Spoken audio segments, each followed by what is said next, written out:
এক প্রজাতি রয়েছে, এমন একটা জাতি রয়েছে যে জাতিরা শুধু কেবলমাত্র মুসলিমদের দেখলে পরে তাদের ধর্মের কথা মনে পড়ে। এতটা নীচ জাতি, এতটা বাজে, এতটা খারাপ জাতি যে মুসলিমদেরকে দেখলে পরে তাদের ধর্মের কথা মনে পড়ে। আজকে ট্রেনের ওপরে কিরকম পুজো হচ্ছে দেখতে পেলেন, মন্দির বানিয়েছে, ট্রেনের ওপরে আজকে মন্দির বানিয়ে সেখানে পূজা হচ্ছে।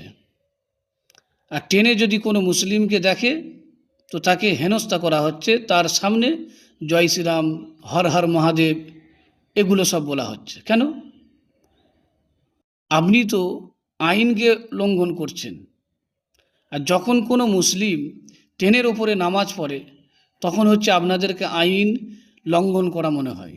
আর এইগুলো যারা করছে এগুলো হচ্ছে আপনাদের কাছে আপনার হচ্ছে আইন লঙ্ঘন করা মনে হচ্ছে না।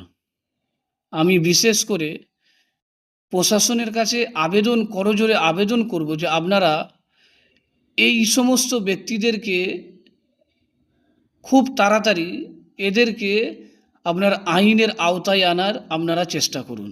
যে সমস্ত মানুষরা ট্রেন যাত্রাকে মন্দির বানিয়ে শুধু কেবলমাত্র মুসলিমদেরকে হেনস্থা করার জন্য, মুসলিমদেরকে অপদস্থ করার জন্য এই ট্রেনের মধ্যে মন্দির বানিয়ে তাদেরকে ছোট করা হচ্ছে, এই সমস্ত ব্যক্তিরা যাতে আইনের আওতায় চলে আসে, আপনারা বেশির থেকে বেশি এই ভিডিওটা শেয়ার করুন।